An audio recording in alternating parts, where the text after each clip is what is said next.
So it might just be you and me. I know you had a couple of questions that you wanted to address, right? Oh my gosh. So I am beating myself up a little bit for not starting your course sooner. Okay.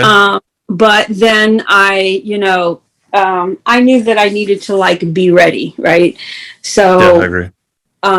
yeah, so now I'm ready. So when it Anyway, comes to the environmental anchors, like you are set. You have tons of cool stuff around you that could work. oh my gosh. So I have to tell you, I did. I'm working a lot of hours right now, and I did an overnight last night, and I came home Okay. at like 8 o'clock, and I looked around my place, and I'm like, you know what? You can like thin this out a little bit. Nice. And yeah, so I've been spending the last couple of hours thinning it out, and Okay. yeah, it's been. But I have to tell you, the environmental. So I have my notes. So environmental anchors. Oh my Yeah. gosh. So I too am super sensitive to what is around me. Like I have these really acute, sensitive sensory things happening for me always, always have. And so so I do pay attention to like things like colors and things not being too crowded. So also the thing for me is about the flow of it. Hmm. Yeah. So it's not just about Yeah. things being sporadically placed or having not too much in the space, but also about the flow of it. So that's a thing for me as well. And then when Sure. you talk about um, your space, your environment, and I'm like this about my whole place, and always have been, is it's not just about what I see, but it's also about the cabinets and the drawers. Like, because I'll tell you, I just started this new job, and they live in this beautiful, very open, lots of windows, open, like Sounds great. no walls, like there's lots, Open except floor for the plan. fact that Yeah. open floor plan, right? Yeah. High ceilings, the colors are great, the colors are muted. Hmm. The environment is just really calm. And out the windows are lots of trees. I mean, it's really a beautiful place. And then I go Yeah. in the cabinets and the cupboards, Eh, and I'm like, oh Lord, I need to start organizing. And that's not yeah. my job, and I'm not Yeah. going to do it. But I Yeah. I say it in my head. I said, so so that there's for me there, it's about that too. Like Totally. having, yeah. I'm with you, and I wish I had. So my wife and I live together, right? Obviously, we with the kids. Maybe not obviously, but we live together. Uh-huh. And I would love. We just talked about this morning. I have 3 coffee cups that I use day in day out. One of them is black, one of them is white, and they're no frills, no emblems. I don't think like nothing. It's just maybe porcelain or clay. I don't know what that is made out of, but it's just plain Jane coffee cup. And then I have one travel one, which is like a metal, just cup, right? And that's Like pretty this. much all I use. Yeah, but it's black. I like matte black. I Okay. like anything black is I prefer. Yeah. So those are my 3 day in day out, and she started using my white one, and so the only issue is like when I feel like the black one, that's I just feel like it just feels like I need to relax more, and that the matte black one for some reason helps me relax more, and the white one livens me up a little bit. And so I just kind of listen to what feels right, and it sounds super small and insignificant, but it makes a difference. Like I feel more or less relaxed based on what color or lack of color I'm choosing. And so I'm Yeah. like, hey, I noticed you're starting to use the my cup, and she's like, yeah, I like it. And I'm like, okay, maybe it's time to like let's just focus on let's redesign our cupboards here, like what's inside of it, and rather than having all these various mugs from different places and they have different words on them and they don't match, it drives me nuts. Maybe Yeah. it's time to minimize. And she's like, yeah, maybe it is. So I'm super excited that maybe we'll get 1, 2, maybe 3 options and just have it simplified. And that for me, that that minimal, simplified look, even in a cupboard, like knowing it's there, opening it up and seeing it, I think would be amazing. I really want that. I want plates that are just one color. And for right now, we have white with like little red trim on it we got from our wedding. And they're nice, but I just want black, or I just want white. Yeah. Like just something super simple. Like it feels so good to my system. And so, yeah, I hear you. I think it does make a big difference. These little things, they go a long way. It's the little things. And I have to tell you, I have never spoken with anyone that, except for you, that has that articulates these little things that do make a difference. Yeah. And I'm the same way. I'm like, I don't want to have too much choice. Because the choice causes a little chaos. Yeah. And I want to, it's a functional item, right? A coffee cup is a functional item.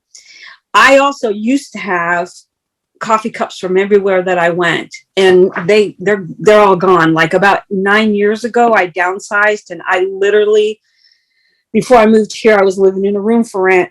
It was like separate from the house, but I had 4 cups, 4 forks, 4 plates, 4 knives, 4. That was it, just in case someone might come over, which never really happened because my place was too small. I was in one room to make it simple. Yeah. So for me, this is like a mansion. I also am in the space, so I can have. I think I can handle more, but I still keep it as simple. The only thing that I have a lot of is books. I have way too many books, and every book on your list, on your website, I have every single one. Yes, and I've read half of them. Yeah. Right now, I'm reading about narcissism. That's nice. Frightening. Yeah, the tidiness. Everything has its place. Everything in its place.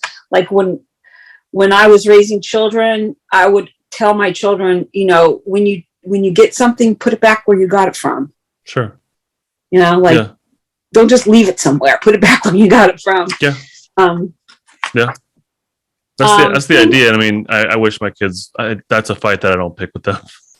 Yeah. If their rooms are messy, maybe once a week I'll tell them, hey, it's time to clean your rooms. But generally, it's not a fight I pick. But I wish they would just clean it. Well, but you can close the door and you don't have to look at it. Yeah, right. It's not that big of a deal. It's just not that big of a deal. Yeah. And you don't have to live in it. You might have to go into it, but you don't have to live in it. What I have told my son, like he is a Lego fiend, and he has this mega desk in his room that's just filled with stuff he's built. And then it gets so full, he starts to put them on the ground, and he keeps it out of the way. And I'm like, this is getting a bit much, dude. And then eventually it starts to trickle into like the walking path. And I tell him, at this point, I cannot enter your room. So if you want me to be able to come in here, you're going to have to start cleaning up, because I'm not going to come in and like step on Legos and stuff. So there is like a natural kind of consequence to if you just keep building stuff and not putting it away, eventually people aren't going to hang out with you. In your space. Lighting. Oh my gosh. Yeah. Let me tell you. All these light bulb moments went off when I was watching your videos. And by the way, I'm really glad that I waited, because the videos are really super helpful. Yeah. Lighting. After you share, I'll show you the newest. It wasn't in the video, but I'll show you my newest edition after you share, because I made a big upgrade since the video. Okay. So I have a salt lamp. What is a salt lamp? So a salt lamp is a big Himalayan chunk of salt, and you put a bulb inside of it, and you have to have a particular bulb to heat the lamp, so that the ions from the lamp, it's calming in the room, but the light is also calming. And right now it's not on, but which I can run up and put it on, but I'll show you what it is. Yeah. Oh, I see it. Yeah. Cool. Oh, yeah. There it is. I looked it up also. Yeah. That's super cool. I get it. Yeah. It's, there's my weighted blanket. There's some books. Yeah. Like I really am all about making my space safe and comfortable, because this is my space. Right. You know? Right. So yeah, the Himalayan salt lamp is the lighting in it is really kind of like this amber kind of color that you were talking about.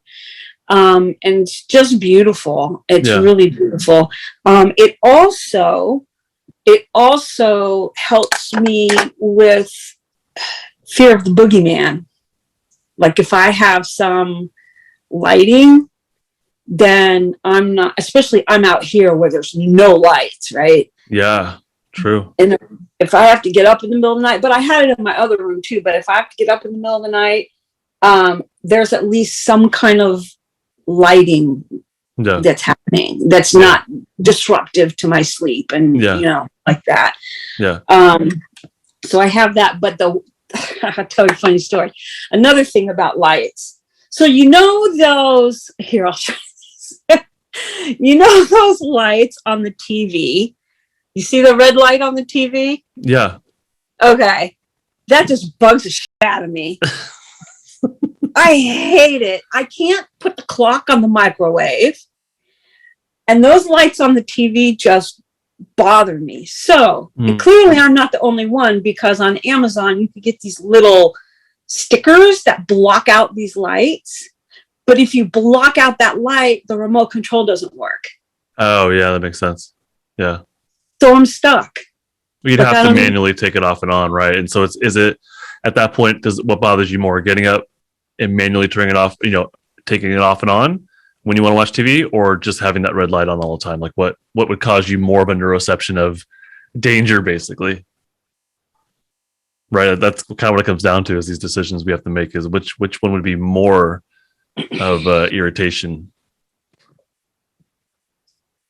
That's a good question. So I really don't like the light, like in a big way.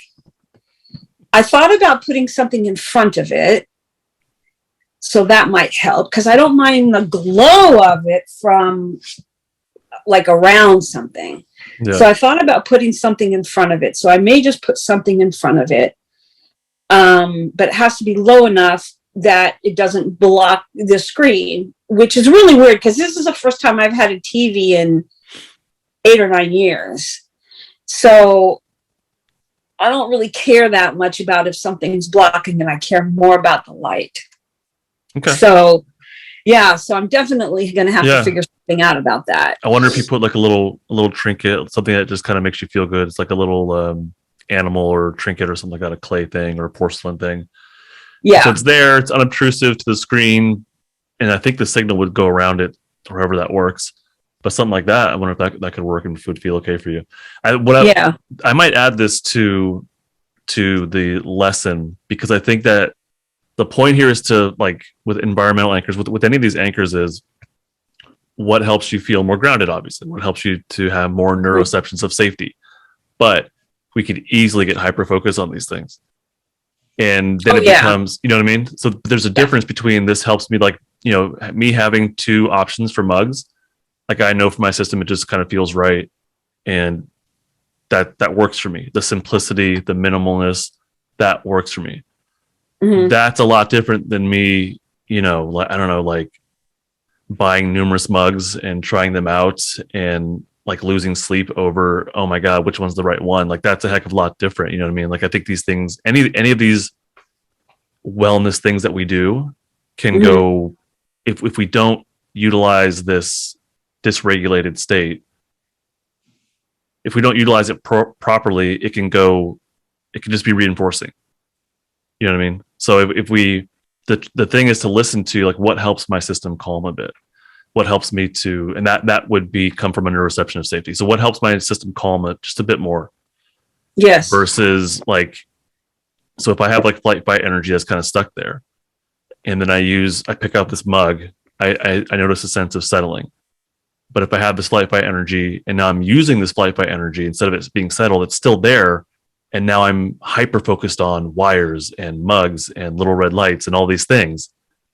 Then it just kind of like, I'm not settling it. I'm not exactly using it either. It's just kind of staying there. And the hyper focusing and the lack of mindfulness, that's probably the difference. The lack of mindfulness to what actually helps settle, that could be just reinforcing of the state in and of itself. Mm-hmm. And so that I definitely want to encourage people to be mindful, like what helps you settle down, what helps you calm, what helps you breathe easier. And I know for me, that simple option of those mugs, there's just there's just a sense of a little bit more groundedness to start my morning or end my night. I like that. I found that I like having coffee in the morning and at night. It doesn't keep me awake exactly. It's just the end of the day. I love reading and having coffee around 6 p.m. Or after dinner, basically.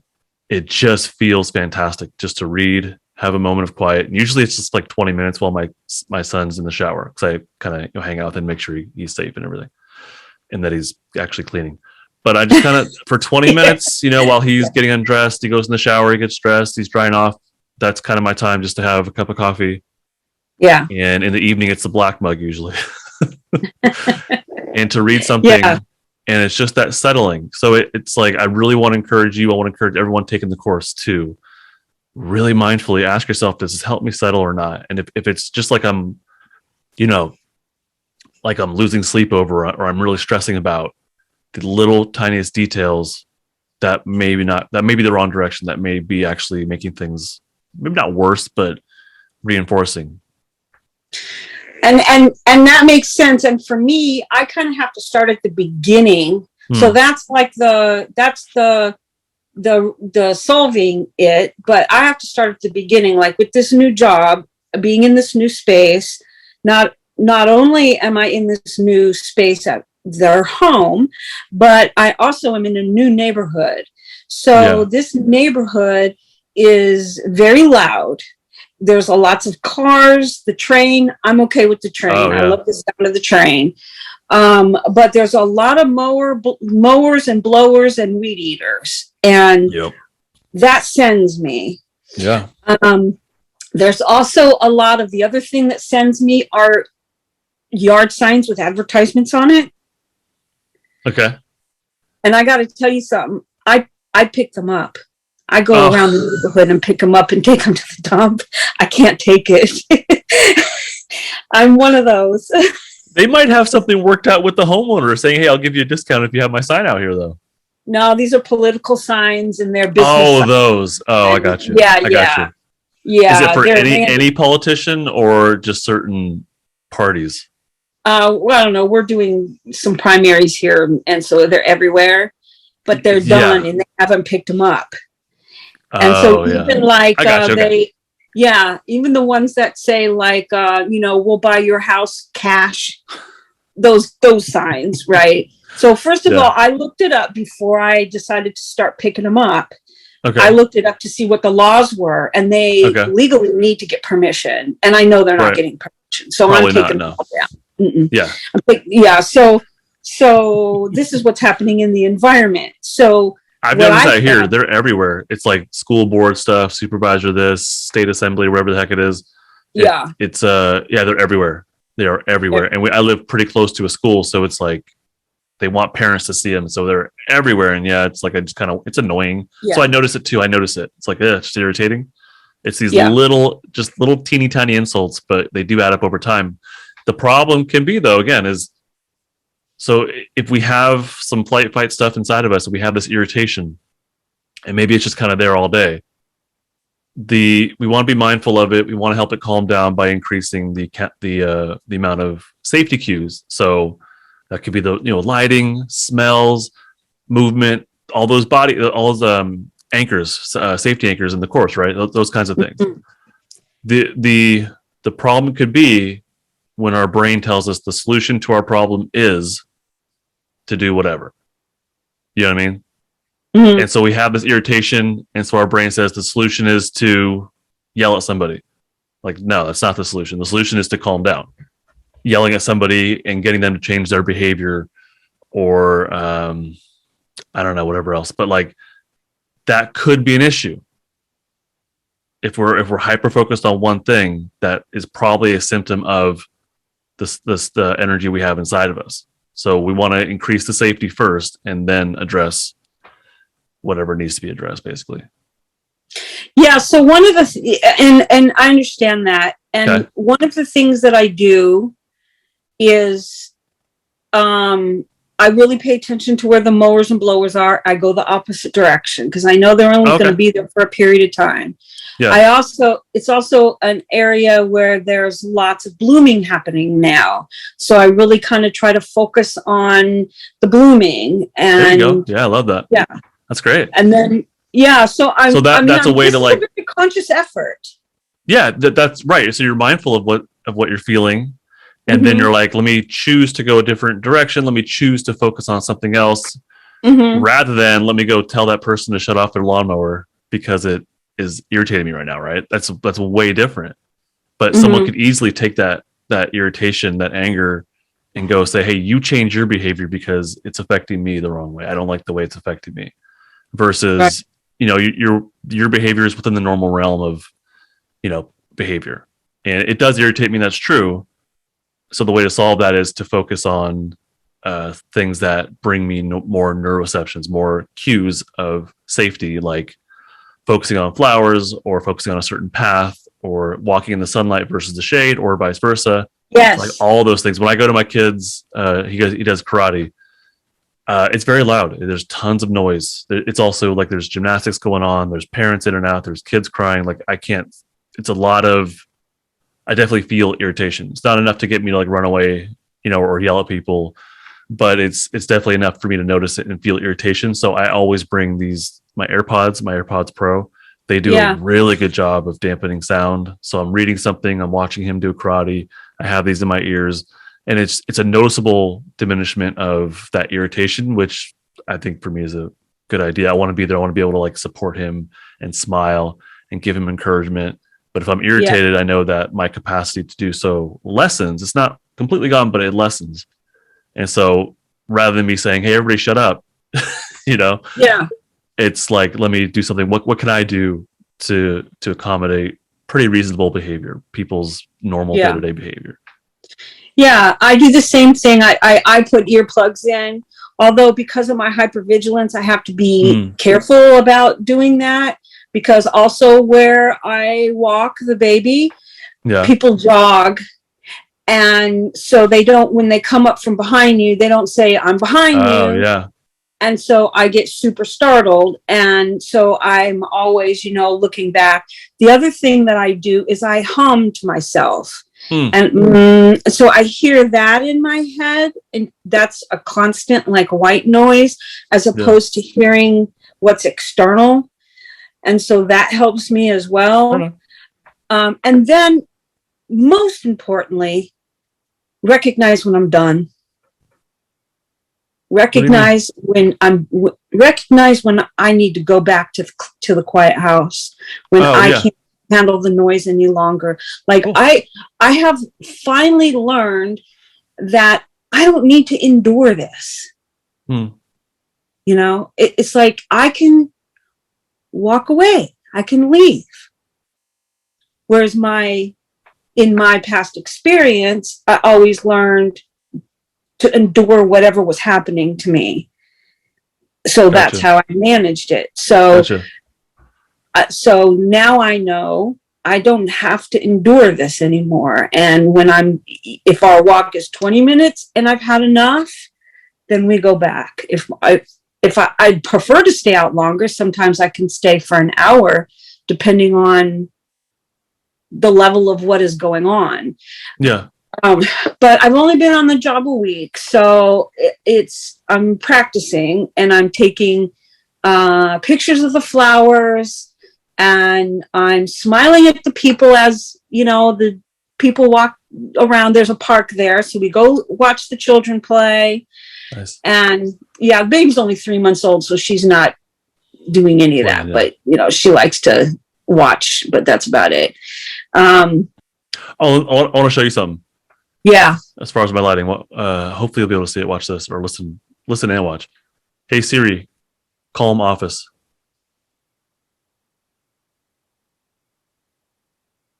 I think there's too much light. I have too much natural light. Siri's taking a break. Take two. Hold on. Oh, I think it did it. There's just so much natural light coming in. Hey Siri, lights, camera, action. Did you see it brighten? Yeah. So I do that when I'm recording. Hey Siri, calm office. Oh. So I have I put 4. I didn't do it. I paid someone to do 4 lights in the ceiling, and they're like can lights that are recessed. Yeah. And then in those can lights, I have 4 smart bulbs, and this is also a smart bulb right here. And so I connect those to Siri to my phone. Yeah. And so I can tell it to turn off. I have 2 settings for recording, 1 for calm, but I can individually change each light bulb's brightness. So sometimes when I just want to read in the corner, I'll turn the brightness up above me. Uh-huh. And the other ones I might turn down. I could put them to different, I don't do it, but I could do red, I could do purple, I could do blue, all these different colors if I wanted to. I don't do that. But yeah, it's like tons of control over lighting in this space now. And I love it. It's, and just using my voice to make it super simple. Uh-huh. I love it. It's fantastic. Wow, that's nice. Yeah, and I'm pretty excited about it. Yeah. It's a fun toy. Yeah. Yeah. I love technology, so I'm really excited. You sent me the wire organizer. I'm really excited about getting that. Good. I can't stand wires. Yeah, I know it's annoying. I went out of my way to hide them and tuck them in underneath my desk, but I didn't want to drill into the desk, so I just have them like with the 3M tape and hooks. But they keep sagging down, and so when I sit cross-legged like right now, I touch the wires with my leg, and again, super simple.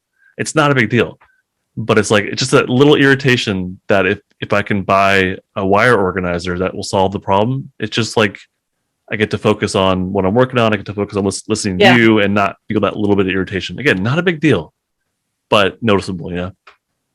Yeah, not a big deal. Maybe to somebody else. Sure. I am, again, very acute with the sound. Yeah. And like I can be in somewhere and I can hear somebody else's conversation that is like on the other side of the room. And it can irritate me. Or there'll be like the mowers and blowers and weed whackers and all that. And humming, just sounds. And so I'll say to someone, do you hear that? What is that sound? Do you hear that sound? And they're like, what sound? Yeah. Like that sound, that sound that, and I try to replicate it. And no, I don't hear that.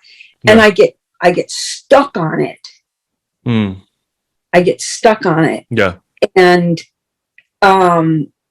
so I have to like force myself to do something different, to have my focus go somewhere else so that I'm not stuck on whatever sound it is. Right. Yeah. Yeah, totally. Yeah. I'm the same way especially when I'm more like, especially when I'm about to record an episode or even recording for the Building Safety Anchors course. Like I want the lighting to be, I'm not a cinematographer, so I do the best I can. Mm-hmm. But I get anxious. I get nervous before these things. It's different. It's weird talking to a camera by yourself with no one here. Like it's kind of anxiety producing. It's weird.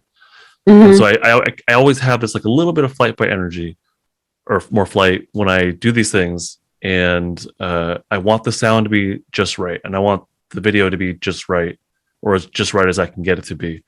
And so that's kind of always there. Mm-hmm. So then when I'm trying to record and then I hear the dogs across the street barking, like it's just that one little insult to the system that is like, it's too much. And now I'm like, I really am irritated. And like I feel a shift, I feel more of a flight, maybe more of an aggressive kind of fight. Now I'm not going to go out there and yell at the dogs, but there definitely is that like, like I'm gritting my teeth and it really is kind of frustrating. And then, and then thoughts pop in my head of like, all this time has been wasted, and why won't they keep their damn dogs quiet? Why do they keep them outside in the backyard? Why don't they bring them in the house? Like all these things pop in my mind because it's just that one little thing that's just too much in that moment. Yeah. So you're enjoying the course though so far? You're in the environmental anchors? I am I'm starting movement. Okay. So I do have some questions about that. Okay. Are you doing the PDFs or are you watching the videos, or are you doing both? All of it. Okay. The PDFs, I have to update those because I did add to because I was doing the video lessons and I added to it, so I should update the PDFs, but they're still relevant. It sounds like you're getting like the polyvagal stuff. It sounds like you're really getting it, like that fundamental kind of information. Yeah, I am getting it. And in my daily living, I'm acutely aware of that which causes some nervous system irritation. Yeah. Right. So I'm becoming more, where before I was so shut down that I didn't even know when I was cold. I mean, I remember having these conversations and it would be cold outside and I'd be wearing a short sleeve t-shirt. Like I couldn't even know that when I was cold. Now I'm more acutely aware of what is going on around me and how it affects my nervous system. And also now what is my next best step forward. Cool. And so with that, that's when I, when I use the tools. But the first part of it is the awareness of it. The awareness of, okay, something is stirring, and looking in mind. But first, notice that I'm safe. That's the reality check is the number one. Nice. First, notice that I'm safe, and what is causing me to stir. And then kind of look around and see what is causing me to stir. Okay, now what can I do about that for myself? Nice. You know, and so I have a list of tools that I use. And if something doesn't work, then I use something else. If the next thing doesn't work, then I use something else. And also, I have to say, and it's not, I am in recovery, but it's not just that. The Serenity Prayer for me is something that works in every situation, because it allows me to remember that I have courage to change the things I can. Yeah. To accept what I cannot change.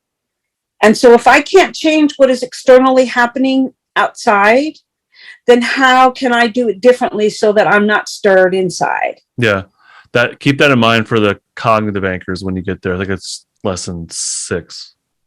Okay. But that's actually a really good example of a top-down words in your brain that are then affecting you. Like, so top down and then calming us, from our thoughts.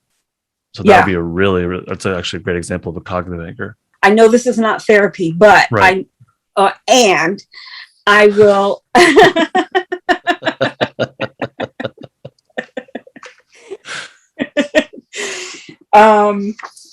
Okay, so the body anchors. I have not gotten into that yet. Okay. Are you doing the daily practice, or are you just doing lessons, or what? Like, are you doing the check boxes, the daily practice? So I'm checking the boxes, but I'm not necessarily doing it daily. That's okay. Yeah. Okay. Just curious. And when the next version, I'm going to be launching the next version, and the daily practice. The way it's going to be structured is that there's going to be the lessons that you can watch, and it's going to be structured like it's just an online course. And because some people, I think, just want the lessons and they don't want to do the daily practice.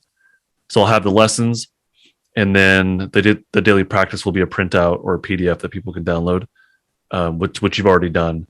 And the daily practice is slightly altered, but and I do have recommendations for like day 1 through day 30. But as long as you have some sort of practice that you're implementing, it sounds like you have a pace that you're happy with. I think some structure is better than none.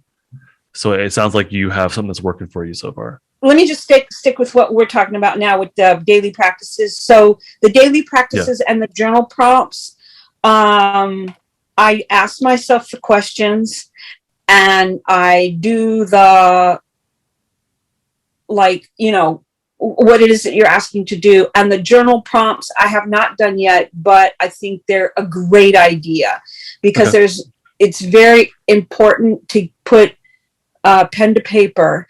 There's something about the flow that happens pen to paper. I agree. So yeah, so it kind of like solidifies things. I feel for me like it makes it more real or solidifies it in some way, my feelings or my thoughts or whatever it is. And it conjures up more. Like I think so. Yeah. And then the other question I had is, you were talking about the challenge. What's that? It's the daily steps. Oh, okay. Yeah. Okay.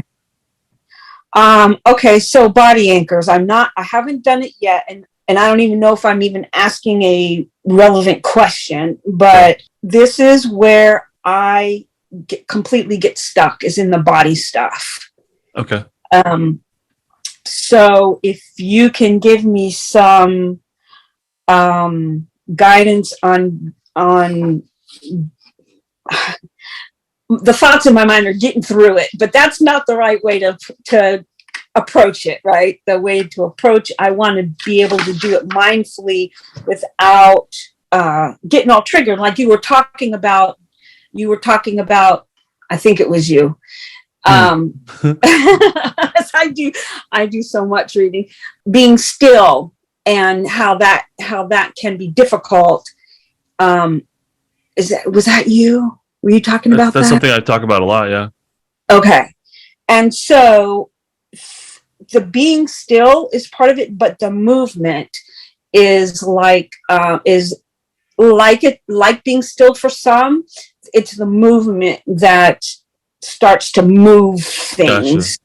I probably already know the answer, but just doing it a little bit at a time. I think what's happening is my fears getting caught up in. I actually said to myself, boy, he's starting off with the hard stuff pretty early on. It's interesting. It's so, I would say that body would, for me, would not be as hard. Now, if you ask me to dance, that's something different. Yeah. But body anchors for me are not. So I thought that would be less, but I think it's completely okay to pace yourself or to skip it and come back when you're ready. So maybe if you feel more comfortable with cognitive anchors, I don't see why you cannot skip. In my mind, they were building on each other, but I don't think it has to be in that order. That's just what I thought would be. That made the most sense to me, but that may not be true for each individual person. So I think it's okay to skip like ahead to cognitive anchors or music. If you feel like that would be more helpful, go ahead and skip. Okay. Yeah. So it's not like when you get to the music anchors or the cognitive anchors that you're going to be lacking something. They each live on their own. And my one idea was to actually sell these individually as their own modules. But in my mind, they all go together. They do live on their own, but it is a comprehensive thing. Like it does go together. So I'm not sure what I want to do with that. But anyhow, the cognitive anchors, the music anchors, the body anchors, each of these 6 different anchors can live independently on their own. So there's no, I don't think there's any harm in skipping around and doing. I would focus on one at a time though, instead of doing half of one and then half the other. Yeah, that's what I would recommend to you. Okay. Now in the daily practice, the check boxes, that I do have more of a specific recommendation, and that's just based on what I think is best. And that may have, if you do skip ahead, there might be something that's a little bit out of whack. I don't think it's a huge deal, but there might be a couple things that wouldn't make, that you might have to skip or something or other. Okay. You're doing it online, so you are going through the one by one sequence. Yes, yeah. The new iteration of building safety anchors I like a lot more because I think it's going to address some of the stuff. But yeah, I don't think there's anything wrong with skipping, and I think that you're not on the 30-day version. You're on the just here's all the steps version. Yeah. I believe you can just do whatever you're ready for. So if you want to skip, go ahead and skip. Okay. Am I missing something as far as the different versions? Did you? I have made this more complex. Originally, it was 30 days. And a couple people were like, hey, can we have a self-paced version? So I made a self-paced version. Same thing. But it's just, for me, for the person taking it, you wouldn't know. Like it wouldn't make a difference. And then eventually people were buying the self-paced and not the 30 days. So I just closed the 30-day out completely. Some people have access to it still, but it's not like on my website anymore. I don't think. I think I took all that down. So now it's just the self-paced version, which is the one that you are enrolled in. Okay. Yeah. So Okay. there's that, and now that has just the steps that I recommend, but you can bounce around. There's another. So now what I did was I was adding video, and rather than just adding video, I was like, let me just overhaul this and get this really to where I want it to be based on feedback I've gotten from people, since then. And so now it is going to be more of that course style with the option of here's your steps. So if you just want the course, if you just want the videos and the PDFs, here you go. And then if you want to take the daily practice and do my recommended flow, then there's also a worksheet for that, like a sequence of events that I recommend. Okay. So that's like a third version, but it's you don't have to worry about that exactly. Once I launch that, you'll still have access to the one that you're in, and I'll sign you up for the new one. Okay. So you'll have access to that as well, and everybody else in the program, I'll put everyone in there automatically because they don't have to pay extra, nothing like that. But for people who sign up brand new, they'll have no idea what the other two versions were. So it's just like background stuff that you really don't have to worry about. Yeah. It's the same information, but the way it flows in the third version and the final version will be a little bit different. It's just it's structured differently. Okay.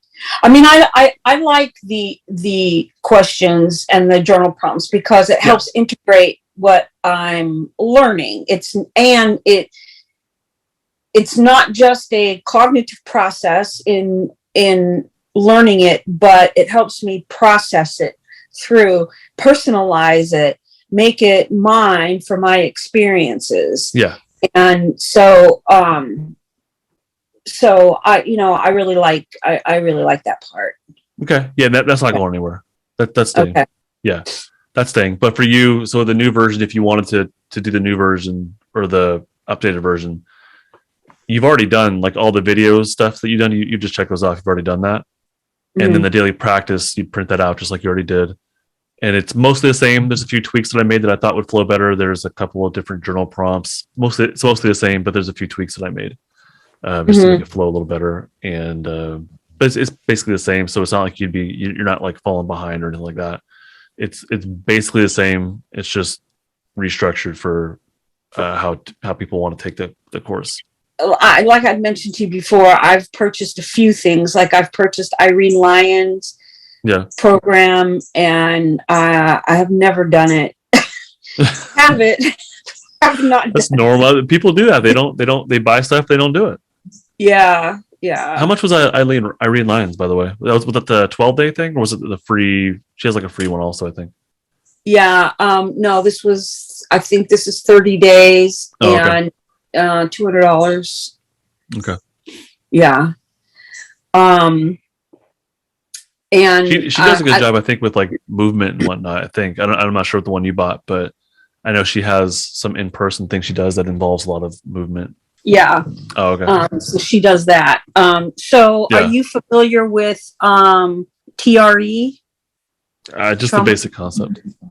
Okay. So that's something that well, what I do is there's a woman by the name of Svava, and she has a group twice a month. So and she's all about polyvagal.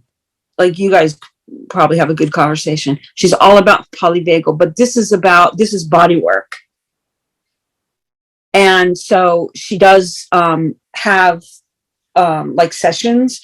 I have not done it yet because I know that I need to like have really good support before I do something like that. Okay. But I do read her stuff, and I've read about it, and it's mostly for people who have a one-time trauma.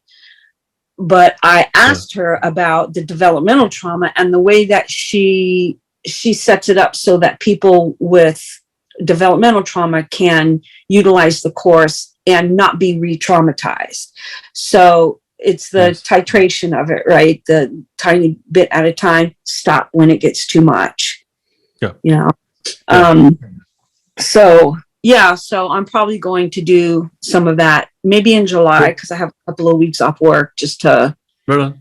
Yeah. So I don't know if someday I might make something that is specifically for, I don't want to, I guess, trauma releasing or trauma discharging or whatever. I might make something that specifically targets the stuck defensive stuff that's within someone. Yeah. But right now my focus is on the safety aspect of things. I think it's neglected, and I think it's extremely important. And I agree, because wow, that's a big word. Are you safe? Like, really? What does that really mean? Right. You know, like when someone says, "Are you safe?" My automatic, "Do you feel safe? Do you feel safe? Are you safe?" My automatic answer is, I never feel safe. I'm never safe. So, Yeah. like, what are you talking about? What is safe? Yeah. What does feeling safe mean? So this helps me understand what feeling, it breaks it down for me. It helps me know what feeling safe means and how I can manipulate, or how I can set up my environment in general and my life so that I am safe. So now when I have that question presented to me, do you feel safe? Or when do you feel safe? I actually have an answer. Like, I have an answer of when I do and when I don't, rather than blanket, I'm never safe. I never feel safe. Everybody's the boogeyman. Every situation is dangerous. But now when I like taking, the environmental factors, if I go into a new situation, rather than having that blanket statement in my head and in my body about that every situation is unsafe, I can look at the situation, have, kind of determined by paying attention to what is actually happening instead of my perception of it. Yeah. And indicate each little part, or each little person, or each person, or each experience independently about its safety. Oh, okay. Nice. And that's what you've gotten out of the environmental anchor so far? Yeah. Cool. And then, so with you said that before you didn't really have a good idea of what safety felt like, or what the differentiation between not safe and safe, and like everything was unsafe. Yeah. But I know you've done a lot, like you're really into learning about wellness and all this stuff. Did that finally make sense with the first lesson in building safety anchors, or was that something that you came into the course with? What your course did is it gave me, it broke it down into smaller parts for me. Okay. Yeah. Okay. So, but of course, I do a lot of reading, and I have done a lot of, so I have that general, right? But if I can break it down into smaller parts, and I can identify each part as being a safety anchor, okay, then gotcha. The experience can be safe. So it helps you to make it more manageable, break things down with more structure, a little more clarity. Would that be the right word for it? Yes. Okay, cool. That's something I definitely want to strive for with what I'm doing, is clarity, structure, concepts that make sense, and then be able to translate into the real world and your experience of it. Mm-hmm. But I'm sure people are finding help through, or maybe clarification or just curiosity through these little conversations that I'm putting out there, and I'm glad that you're a part of them. I really appreciate it. Yeah. I'm really glad that the course has been helpful for you so far. Yeah, you got a long way to go. I do. And I promised you I would do it, and I'm doing it, and I'll do it at my pace, because it does take time. It's a lot. It's a lot. It is, yeah. And like I have to realize and be honest, like with myself, like it's a lot. I put a lot out there, and so rather than tiptoeing around that, I'm just telling people. And actually, the first thing I put in the new printout is, this is not easy. It is a lot, and I could piecemeal it, but to me, it's a whole approach. It's a whole thing. But you're taking it on. That's very admirable. Yeah, thank you. Yeah, thank you. It's great stuff. I mean, I love how you put it out there, and next time I will have questions on the other parts. Okay. And I will take your advice as far as skipping around. Good. Yeah. And I will say that I know where my stuckness is. And so I trust you. So, so going through this, if I, to do the body part, the body anchors part, look, I'm already stuttering.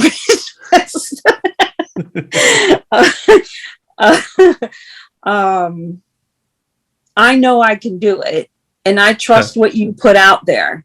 So between the two, now just there needs to be the courage, and I've got that too. So I respect that. I think it's fantastic. I appreciate your trust. With the body anchors, the focus is not on trauma releasing or anything. It's the same thing as the environmental anchors, like what helps you feel just a little better, a little bit more safe. And that's really it. And the way I break it down, I'll give you a preview. The way I break it down is not like, hey, feel your stuck defensive energy and then discharge it. That's not the point. The point is like, what just generally feels better. And I talk about small movements, medium movements, and big movements. Mm-hmm. And I leave it up to you to do what feels best for you.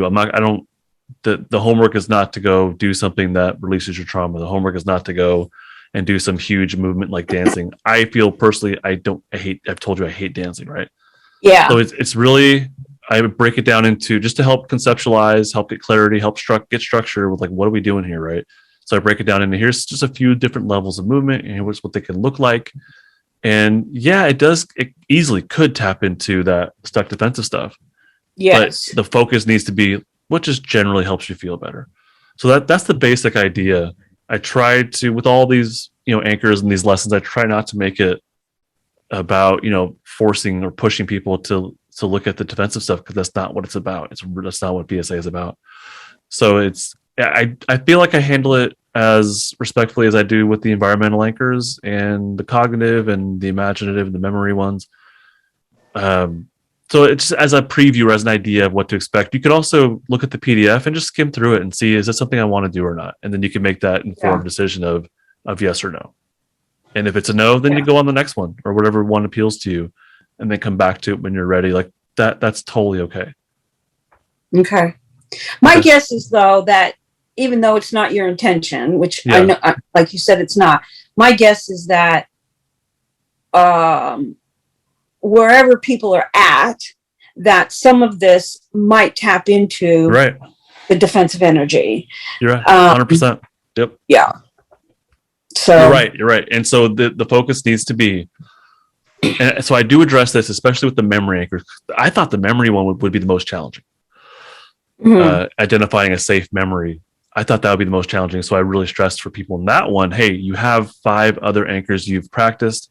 Use those as preparation for this one if you need to. Mm-hmm. So yeah, you're right. And I think with the memory ones, that's where I felt was the most, but I could totally see the body ones, pretty much any of them, but probably body as well being one that could be very intimidating or scary or triggering even. But the focus needs to be on what helps me just feel more grounded, not the other stuff. And if the other stuff comes up, like if someone does a body anchor, they try it out and all of a sudden stuff comes up, it's okay to stop and go take a walk real quick, get outside, or go to your safety environment from the safety environment anchors. Go there, ground yourself, and come back to it, or not. That's okay too. So as these things come up, that's an indication that it's just not time yet. And so we go do something else, come back to it, or leave it alone. But the focus needs to be on what helps me feel safe. That is what helps me just generally feel a sense of betterness or wellness or calm or ease or whatever. That has to be the focus in all the anchors. And one of the things that helps me be able to come to this is to come to it already grounded. Yeah, true. Yeah, I like that. I think it's a good mindset. Yeah. That makes sense. Yeah. So do you then come to it grounded and then identify what helps you feel more grounded, or more of a sense of peace or joy or lightness? Like what helps you stay grounded or what helps you enhance it? Like, what's your measure of what's working then? Because I think the So, easy measure would be I'm not grounded, and this thing helps me become grounded. That's the most obvious. But there is a benefit, obviously, of being grounded enough, and then coming to these practices, and then identifying. But what would be the measure then? I'm curious for you. What would be the measure of what's successful, what's helpful or not helpful? so two separate things. One is Mm. learning. The learning, I need Okay. to come to it in already grounded. So I come Oh, in and okay, gotcha. Just learning yeah. part of it. You need to be grounded and then learn, like from the lessons. You mean? Well, just being grounded and then going to the lessons, Okay. right?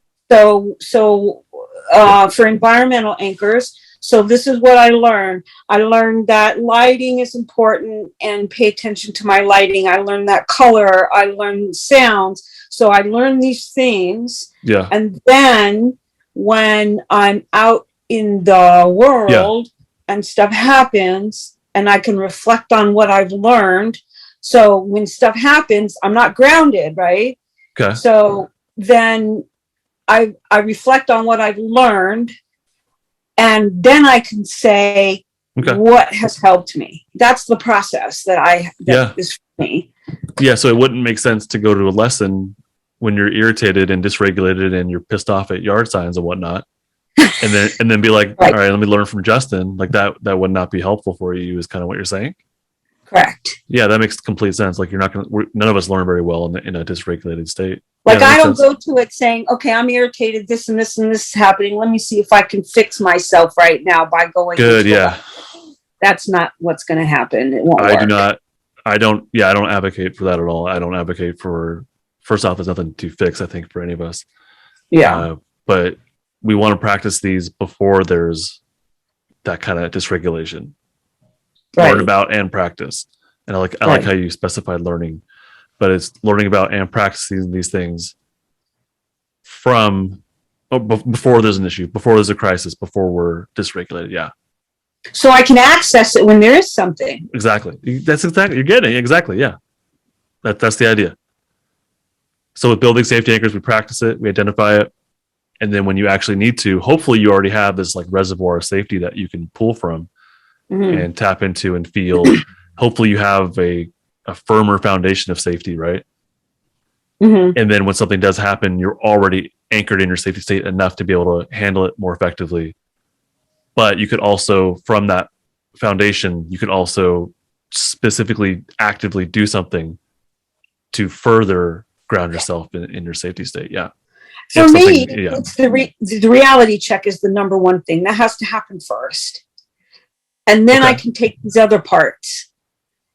Like I really have to know that I'm safe first. Yeah. Like I'm physically safe. Like I might Sure. not feel safe on the inside. It might be all chaotic happening on the inside.